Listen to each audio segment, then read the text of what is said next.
Breaking news, hijra gang leader Hasini murder సంచలనంగా మారింది. 4 రోజులు దాటినా హత్య కారణాలేంటో తెలియడం లేదు. అయితే హాసనీపై తిరుపతిలో కుట్ర జరిగిందని తెలుస్తోంది. తిరుపతికి చెందిన రౌడీ షీటర్లే హాసనీని హత్య చేశారు అని చెప్తున్నారు. పరారీలో ఉన్నాడు ప్రస్తుతం హాసనీ కారు డ్రైవర్. హాసనీ గురించి రౌడీ షీటర్లకు అప్డేట్ అందించింది కూడా హాసనీ కార్ డ్రైవరే అని చెప్తున్నారు. డ్రైవర్ను అనుమానిస్తున్నారు పోలీసులు. డ్రైవర్ కోసం వెతుకుతున్నారు. డ్రైవర్ జాడ ఇంకా తెలియలేదు. హత్య తర్వాత హాసనీ ఒంటిపై ఉన్న బంగారం కూడా మాయమైపోయింది. అయితే కొన్ని విషయాలు తెలుస్తూ ఉన్నాయి. తన స్నేహితురాలిని వదిలేయమని హాసనీ చెప్పినందుకు తన స్నేహితురాలి ప్రియుడే ఈ మర్డర్కు స్కెచ్ వేశాడు అని పోలీసులు అనుమానిస్తూ ఉన్నారు. మరోవైపు వారం రోజుల క్రితం నంద్యాల కలెక్టర్కు హాసనీపై హిజ్రాల సంఘం ఫిర్యాదు చేసింది. హాసనీ దాదాగిరి చేస్తూ వసూలకు పాల్పడుతోందని ఆరోపించారు. హాసనీపై కొడవలూరు మండలం టపాతోపు దగ్గర కత్తులతో అటాక్ చేశారు. హాస్పిటల్కు తరలించే లోపే హాసనీ చనిపోయింది. పార్లపల్లి గుడిలో పూజలు చేసి తిరిగి వస్తూ ఉండగా ఒకచోట రైల్వే అండర్ పాస్ బ్రిడ్జి దగ్గర అటో కారు ఇటో కారు అడ్డుగా పెట్టి హాసనీ ప్రయాణిస్తున్న car railway pass underpass బ్రిడ్జిలోకి ప్రవేశించగానే ముందొక కారును అడ్డంగా పెట్టుంచారు. వెనుక నుంచి మరో కారును అడ్డంగా పెట్టి హాసనీపై సుమారు 10 మంది వరకు కత్తులతోనూ రాడ్లతోనూ దాడికి పాల్పడి ఆమెను చంపేశారు. కొన ఊపిరితో ఉన్న హాసనీని ప్రభుత్వ ఆసుపత్రికి తరలించగా అప్పటికే హాసనీ చనిపోయిందని చెప్పారు. అయితే 10,000 మంది హిజ్రాలకు గ్యాంగ్ లీడర్గా హాసనీ ఉంది అని చెప్తున్నారు. నెల్లూరు, తిరుపతి, చిత్తూరు, కడప, కర్నూలు, నంద్యాల, కర్ణాటక ప్రాంతాల్లో హాసనీ గ్యాంగులు ఉన్నాయని చెబుతున్నారు. అయితే హాసనీ హత్యకు పాల్పడిన వారిని గుర్తించే పనిలో పోలీసులు ఉన్నారు. హాసనీ హత్య తర్వాత పెద్ద ఎత్తున హిజ్రాలు ఆసుపత్రి దగ్గరకు వచ్చి బైఠాయించి న్యాయం చేయాలి అని డిమాండ్ చేస్తున్నారు. 1000 మందికి హాసనీ గ్యాంగ్ లీడర్గా ఉన్నారు అని చెబుతూ ఉన్నారు. తమ గ్యాంగ్ లీడర్ని చంపడంపై హిజ్రాలు ఆవేదన వ్యక్తం చేస్తున్నారు. కారకులను కఠినంగా శిక్షించాలి అని డిమాండ్ చేస్తున్నారు. అయితే అసలు హాసనీ హత్య జరిగినప్పుడు హాసనీ పక్కనే ఉన్నారు ప్రత్యక్ష సాక్షి. ఆ ప్రత్యక్ష సాక్షి హాసనీ హత్య గురించి ఏం చెప్తున్నారో ఒకసారి విందాం.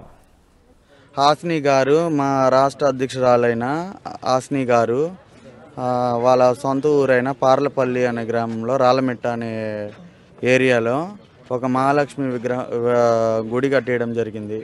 ఆ గుడి కుంభాభిషేకానికి వెళ్ళొస్తూ ఉంటే కొందరు వ్యక్తులు మాపై మేము 4 కారులో వెళ్తున్నామండి. మీరు ఉన్నారా స్పాట్లో? ఉన్నాను. మేము 4 కారులో వెళ్తున్నాము. వెళ్తా ఉంటే ఉన్నట్టుగా ఉండి అది రైల్వే ట్రాక్ బ్రిడ్జ్ వస్తుంది కదా, ఆ బ్రిడ్జ్కి ఇటొక్క కారు అటొక్క కారు పెట్టేశారు. మా కారుకి మధ్యలో రాడ్లతో దాడి చేయడం జరిగింది. దాడి చేసి దానికి మేము మేలుకునే లోపలే మా హాసనీ అయిన రాష్ట్ర అధ్యక్షురాలని లాక్కోవడం జరిగింది. మొత్తం వాళ్ళు ఉంటారు, ఒక 10 మంది దాకా ఉంటారు. ఏమో సార్ తెలియదు. ఆడవారి పైన మగవారి పైన అఘాయిత్యాలు జరుగుతున్నాయి అని అన్నారు.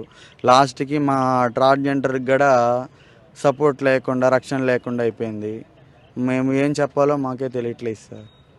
మా కమ్యూనిటీలో ఒకప్పుడు ఎవరికి రేషన్ కార్డులు కానీ ఆధార్ కార్డులు కానీ ఎవరికి లేని దుస్థితిలో ఉన్న జిల్లాలు మొత్తం అందరినీ ప్రోత్సాహంతో ప్రతి ఒక్కరికి రేషన్ కార్డులు కానీ, ఇళ్ల స్థలాలు కానీ, అలాగే పింఛన్లు కానీ, పింఛను ఫస్ట్ మొదలు సీఎం గారు, అప్పట్లో సీఎం గారు చంద్రబాబు నాయుడు గారు ఉన్నప్పుడు పింఛను ఫస్ట్ సీఎం చేతుల మీదుగా అందుకుని సార్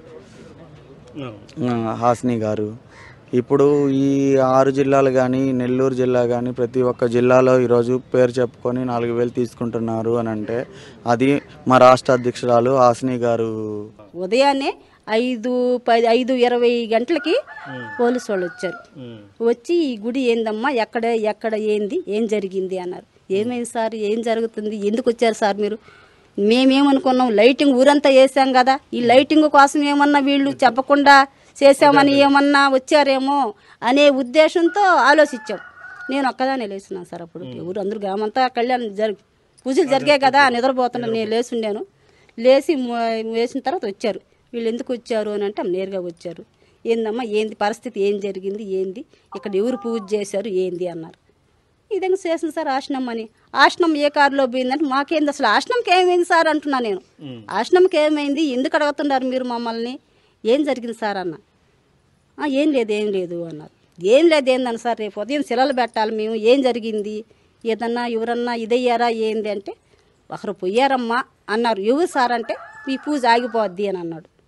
ఇదేం సార్, నిద్రలేసి 7:30కి ముహూర్తం ఉంది చెప్పాను నేను, పోలీసు ఆయన కూడా చెప్పాను. సారే వచ్చాడు 7:15 నిమిషాల కల్లా విగ్రహం పెట్టాలి, ఇక్కడ విగ్రహం పెట్టాల్సిన సమయం ఏం సార్ మీరు చెప్తే ఆగిపోతుందమ్మా అని అన్నాడు.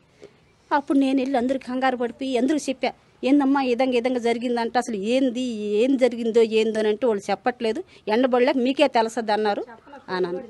పేరు కూడా చెప్పలా, కానీ ఆశ్రమం ఏ కారులో పోయింది అనే వార్త వరకే చెప్పారు. అంటే ఇక్కడ ఉన్నప్పుడేమో మామూలుగా మగపిల్లడుగానే ఉన్నాడు, అక్కడ పోయిన తర్వాత మారింది మనకు తెలియదు. మారిన తర్వాత వచ్చాడు ఒకసారి, వచ్చిన తర్వాత అందరూ పరిచయం మళ్ళా అప్పుడెప్పుడు వస్తా బాత.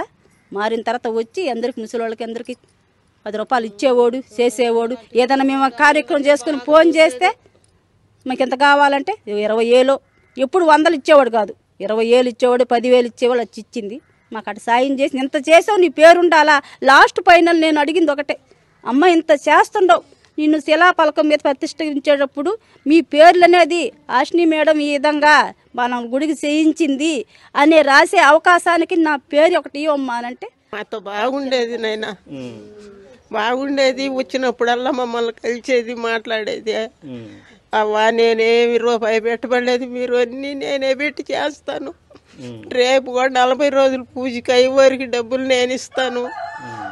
చీరలు కావాలన్నా 40 చీరలు నేను తెచ్చిస్తాను.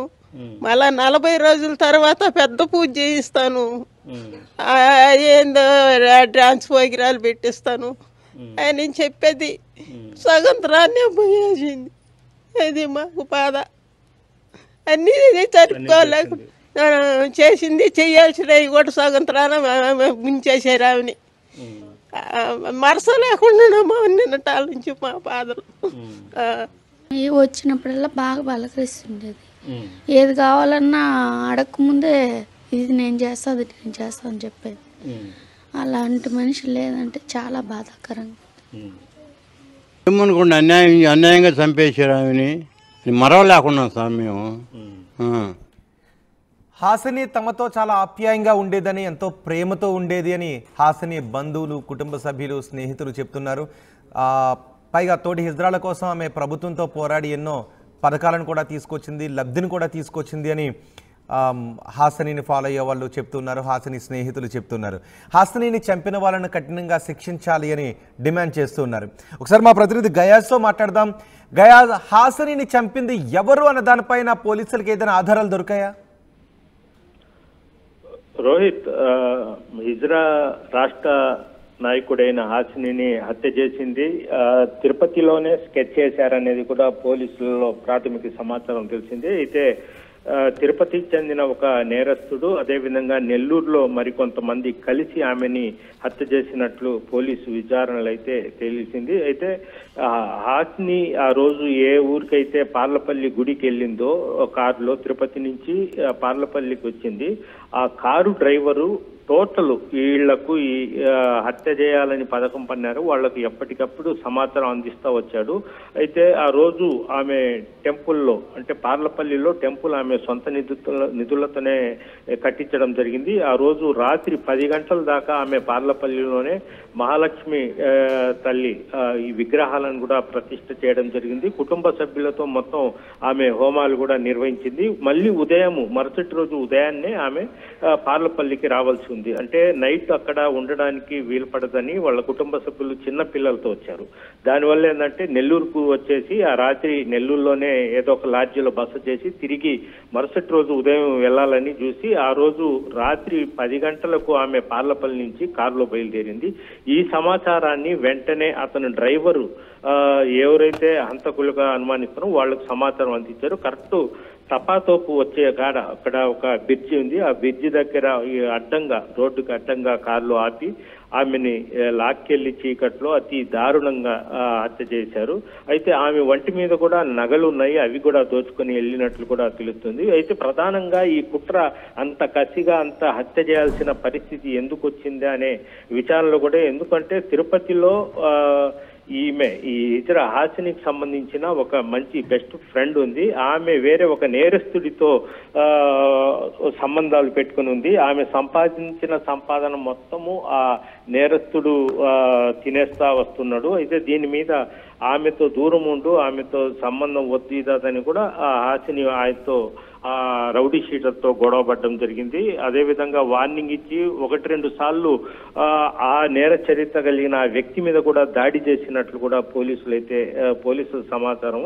అయితే అతను తనను కొట్టిందన్న కోపంతో హాసిని ఎట్టయినా హతమార్చాలన్న ఉద్దేశంతో, అంటే హాసినికి వ్యతిరేక గ్రూపులతో కొంతమందిని కలుపుకుని మొత్తం ఈ హత్య జరిగినట్లు పోలీసు విచారణలు అయితే తెలిసింది. రోహిత్, అసలు డ్రైవర్ ఎక్కడున్నాడు ఇప్పుడు? ప్రస్తుతము డ్రైవరు ఆ రోజు ఈమెని చంపిన వెంటనే డ్రైవరు ఫరారైపోయాడు. అయితే డ్రైవర్ ఇంతవరకు దొరకలేదు. కారు మాత్రం వదిలేసి వెళ్ళాడు. పోలీసులు కారుని కూడా స్వాధీనపరుచుకున్నాడు. అయితే డ్రైవరు దొరికితే మాత్రం ఇంకా పక్కా సమాచారము తెలిసే అవకాశాలు ఉన్నాయి. రోహిత్, సో ఇప్పుడు ఎవరైతే కొంతమంది మీద అనుమానం వ్యక్తం చేస్తున్నారో తన స్నేహితురాన్ని వదిలేయమన్నందుకు ఆమె ప్రియుడి దారుణానికి పాల్పడ్డాడు అని, సో వాళ్ళని ఎవరినైనా అదుపులోకి తీసుకున్నారా? అలాగే ఆ సమయంలో డ్రైవర్ మొబైల్ నెంబర్ నుంచి అంతకు కొద్దిసేపు ముందు ఎవరెవరికి కాల్స్ వెళ్ళాయి అనే వివరాలు ఏమైనా సేకరించారా? రోహిత్, ప్రస్తుతము ప్రధాన నిందితులు అదేవిధంగా నెల్లూరు చెందిన ఒక 3-4, అదేవిధంగా తిరుపతికి చెందిన వాళ్ళు మొత్తం ఇప్పటికి పోలీసు అదుపులో ఒక 8 మంది ఉన్నారు. అయితే 8 మందిలో ఒక 5 మంది అంటే స్పాట్ లో ఉన్నారు. ఆసిని చంపేటప్పుడు స్పాట్ లో ఉన్నారు. అయితే వాళ్ళని విచారించారు. అయితే ఆసిని వంటి మీద ఉన్న నగదు ఎవరు దగ్గర ఉంది, అది ఆ రికవరీ చేయడంలో కొంత ఆలస్యం అవుతున్నట్లు కూడా మనకైతే తెలుస్తుంది. మొత్తం మీద ఆసిని చంపిన వాళ్ళు మొత్తము దొరికిపోయినట్టే లెక్క. అయితే ఈ కొంత నగదు వచ్చి ఈ డ్రైవరు తీసుకొని పోయి ఉన్నాడని కూడా కొంత సమాచారం ఉంది. అయితే డ్రైవర్ కోసం ప్రత్యేక బృందాలు కూడా గాలిస్తున్నారు. అయితే తిరుపతిలో ఉండొచ్చని కూడా, తిరుపతి చిత్తూరు జిల్లాలోనే ఉండొచ్చని కూడా పోలీసులు అనుమానిస్తున్నారు. అతను దొరికితే పూర్తి వివరాలు తెలిసే అవకాశాలు ఉంటాయి. Rohit, right guys, hijra gang leader Hassine murder సంచలనంగా మారింది. నెల్లూరులో జరిగిన ఈ మర్డర్ 4 రోజులు దాటినా ఈ హత్యపై మిస్టరీ మాత్రం ఇంకా తొలగడం లేదు. ఇప్పటికే కొంతమందిని అదుపులోకి తీసుకున్నారు. వాళ్ళందరూ పోలీసులు అదుపులో ఉన్నారు. అయితే తిరుపతికి చెందిన రౌడీ షీటర్లే హాసనిని హత్య చేశారా అనే అనుమానాన్ని వ్యక్తం చేస్తున్నారు. కానీ హాసని కారు డ్రైవర్ మాత్రం ప్రస్తుతం పరారీలో ఉన్నాడు. హాసని రాకపోకల గురించి, ఆ సమయంలో హాసని ఎక్కడ ఉంది అనే సమాచారాన్ని ఆ నిందితులకు అందించింది హాసని డ్రైవరే అని చెప్తున్నారు. ఒక రైల్వే అండర్ పాస్ బ్రిడ్జ్ దగ్గరకు వచ్చిన తర్వాత, పైగా అది రాత్రి సమయం, చీకటి, ఆ రైల్వే అండర్ పాస్ దగ్గరకు వచ్చిన తర్వాత ముందుగానే ఇదంతా కూడా డ్రైవర్కి తెలుసు అని చెప్తున్నారు. అండర్ పాస్లోకి వచ్చిన తర్వాత ముందుగా ఒక కార్ని ఆపి ఉంచారు అడ్డంగా. సో ఆ అండర్ పాస్లోకి వెళ్ళిన తర్వాత వెనుక వైపు నుంచి మరో కార్ని అడ్డంగా పెట్టారు.